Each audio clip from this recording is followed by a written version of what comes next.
Hello and welcome to another Tiny Desk sermon. This week is the week of the Transfiguration, so we're going to take a look at the Old Testament lesson for Sunday. This is going to be 2 Kings chapter 2, starting with verse 1. So, this is the story of the prophet Elijah being taken into heaven. Now, when the Lord was about to take Elijah up to heaven by a whirlwind, Elijah and Elisha were on their way from Gilgal. And Elijah said to Elisha, "Please stay here, for the Lord has sent me as far as Bethel." But Elisha said, "As the Lord lives and as you yourself live, I will not leave you." So they went down to Bethel. The sons of the prophets who were in Bethel came out to Elisha and said to him, "Do you know that today the Lord will take away your master from over you?" And he said, "Yes, I know it. Keep quiet." Elijah said to him, "Elisha, please stay here, for the Lord has sent me to Jericho." But he said, "As the Lord lives and as you yourself live, I will not leave you." So they came to Jericho. The sons of the prophets who were at Jericho drew near to Elijah and said to him, "Do you know that today the Lord will take away your master from over you?" And he answered, "Yes, I know it. Keep quiet." Then Elijah said to him, "Please stay here, for the Lord has sent me to the Jordan." But he said, "As the Lord lives and as you yourself live, I will not leave you." So the two of them went. 50 men of the sons of the prophets also went and stood at some distance from them, as they both were standing by the Jordan. Then Elijah took his cloak and rolled it up and struck the water, and the water was parted to the one side and to the other, till the two of them could go over on dry ground. When they had crossed, Elijah said to Elisha, "Ask what I shall do for you before I am taken from you." And Elisha said, "Please, let there be a double portion of your spirit on me." And he said, "You have asked a hard thing, yet if you see me as I am being taken from you, it shall be so for you. But if you do not see me, it will not be for you." And as they still went on and talked, behold, 2 chariots of fire and horses of fire separated the two of them. And Elijah went up by a whirlwind into heaven. And Elisha saw it, and he cried, my father, the chariots of Israel and its horsemen."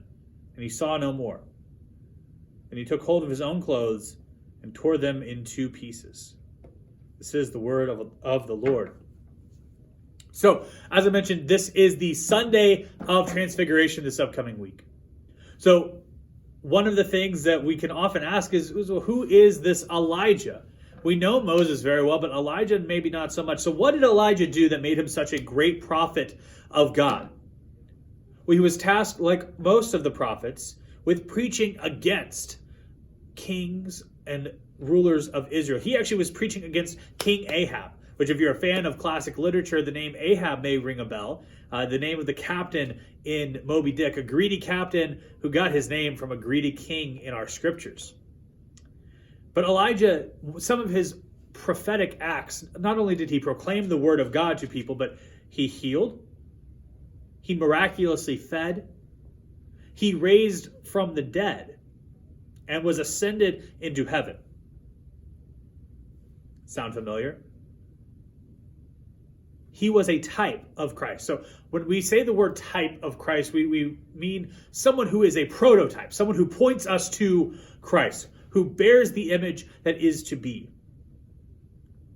And so one of the things that they often said is that, well, the Son of Man is the second Elijah.